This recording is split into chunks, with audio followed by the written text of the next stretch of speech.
Hello student, welcome to railway Pathshala daily current affair की इस class में आपका बहुत बहुत स्वागत है। तो चलिए आज की क्लास को स्टार्ट करते हैं। आज का पहला क्वेश्चन है क्वेश्चन नंबर फर्स्ट।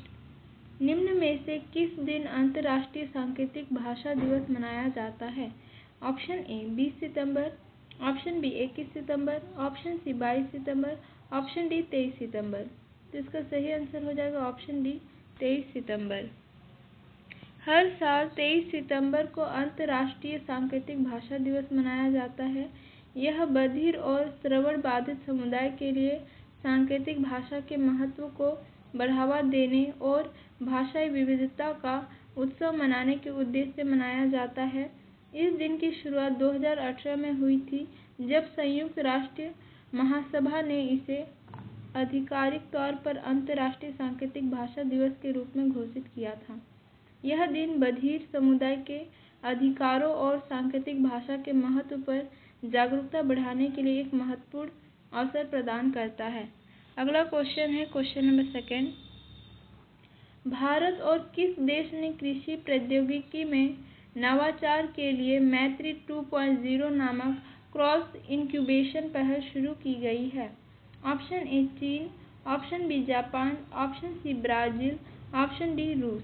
तो इसका सही आंसर हो जाएगा ऑप्शन सी ब्राजील। भारत और ब्राजील ने कृषि प्रौद्योगिकी में नवाचार के लिए मैत्री 2.0 नामक क्रॉस इंक्यूबेशन पहल शुरू की है। इस पहल का उद्देश्य दोनों देशों के नवप्रवर्तकों, स्टार्टअप्स और संस्थानों को एक साथ लाकर सतत कृषि, डिजिटल प्रौद्योगिकी और मूल्य श्रृंखला विकास में नए अवसर पैदा करना है।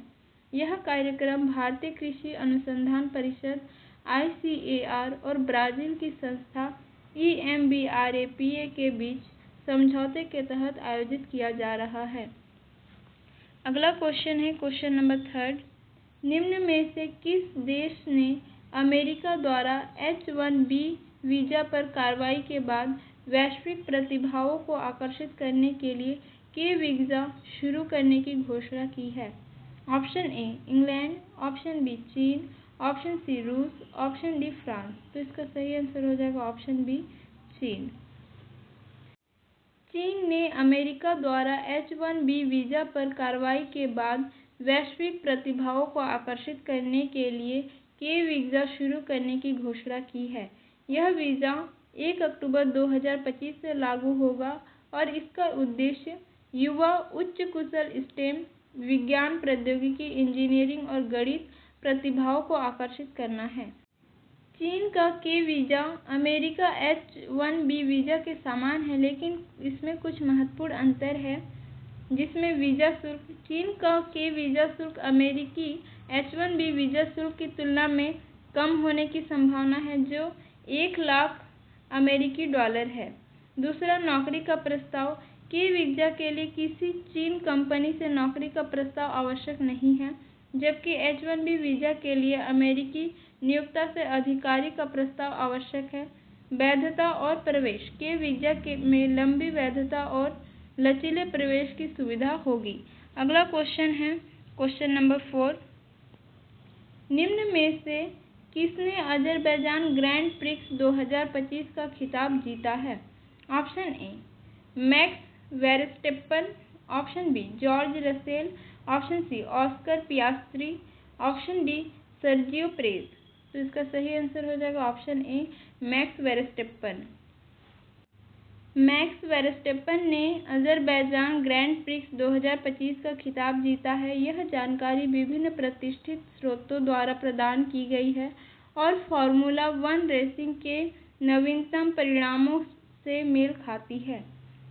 वेरस्टेप्पन की इस जीत ने उनकी टीम की कंस्ट्रक्टर स्टैंडिंग में भी महत्वपूर्ण योगदान दिया है। अगला क्वेश्चन है क्वेश्चन नंबर 5। निम्न में से किस शहर में ई गवर्नेंस पर 28वां राष्ट्रीय सम्मेलन आयोजित किया गया? Option A Visakhapatnam, option B Surat, option C Rajgir, option D Dispur. तो इसका सही आंसर हो जाएगा option A Visakhapatnam. E governance पर 28वां राष्ट्रीय सम्मेलन विशाखापट्टनम शहर में आयोजित किया गया है। यह सम्मेलन 9 और 10 जून 2025 को हुआ था। जिसका विषय विकसित भारत, सिविल सेवा और डिजिटल परिवर्तन था। इस सम्मेलन का आयोजन प्रशासनिक सुधार और लोक शिकायत विभाग और इलेक्ट्रॉनिक एवं सूचना प्रौद्योगिकी मंत्रालय ने आंध्र प्रदेश सरकार के सहयोग से किया था। अगला क्वेश्चन है क्वेश्चन नंबर 6। बैरन द्वीप कहाँ स्थित है जहाँ भारत का एकमात्र सक्रिय ज्वालामुखी फटा है? ऑप्शन ए अरब सागर, ऑप्शन बी बंगाल की खाड़ी, ऑप्शन सी हिंद महासागर, ऑप्शन डी अंडमान सागर। तो इसका सही आंसर हो जाएगा ऑप्शन डी अंडमान सागर। बैरन द्वीप अंडमान और निकोबार द्वीप समूह में स्थित है, जो भारत का एकमात्र सक्रिय ज्वालामुखी है। यह द्वीप पोर्ट ब्लेयर से लगभग 140 किलोमीटर दूर है और बंगाल की खाड़ी में स्थित है। बैरन द्वीप पर हाल ही में 13 और 20 सितंबर 2025 को दो मामूली ज्वालामुखी विस्फोट हुए, जिसमें लावा और धुआं निकला। यह ज्वालामुखी भारत व बर्मी टेक्टोनिक प्लेटों के किनारे एक ज्वालामुखी श्रृंखला के मध्य स्थित है। अगला क्वेश्चन है क्वेश्चन नंबर 7। निम्न में से किसे संयुक्त राष्ट्र द्वारा वैश्विक सतत बीमा बोर्ड की भारतीय मूल की पहली महिला अध्यक्ष नियुक्त किया गया? Option A Arpita Mukherjee, option B मेघना Rai, option C Amita Chaudhary, option D Nidhi Mishra. तो इसका सही आंसर हो जाएगा option C Amita Chaudhary.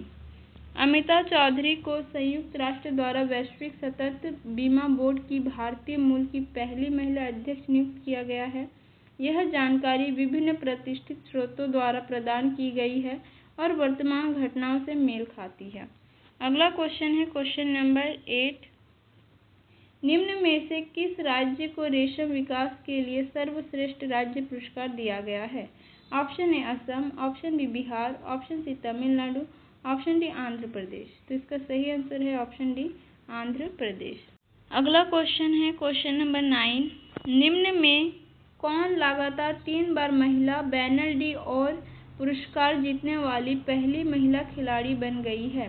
Option A Mariona Caldentey, option B Klara Buhl, option C Aitana Bonmati, option D Sophia Kantor. तो इसका सही आंसर है option C Aitana Bonmati. Aitana Bonmati लगातार 3 बार महिला बैनर डी और पुरस्कार जीतने वाली पहली महिला खिलाड़ी बन गई है।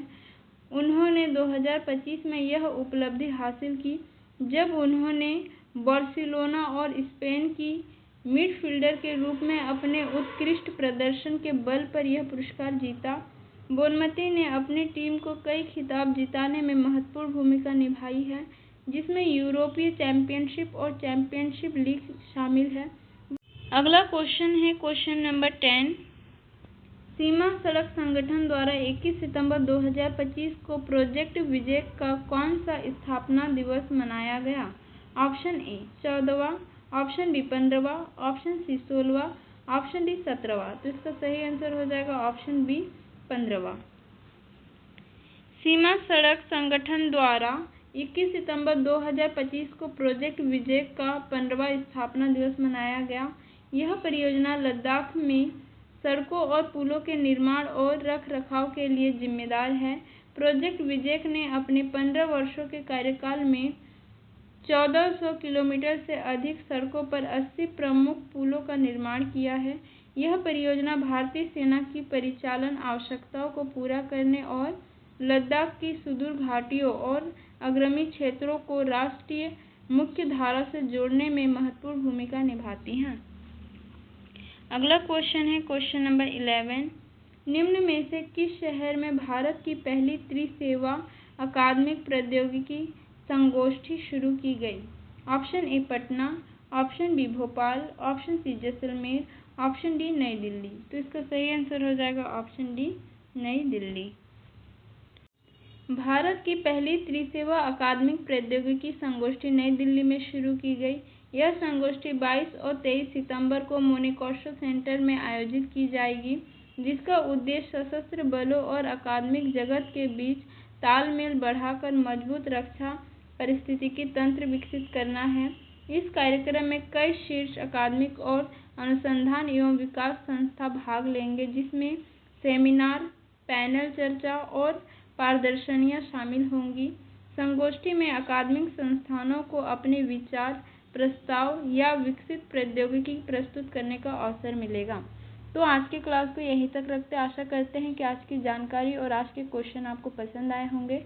यदि आप चैनल पर नए हैं तो चैनल को सब्सक्राइब कर लीजिएगा। Thank you for watching.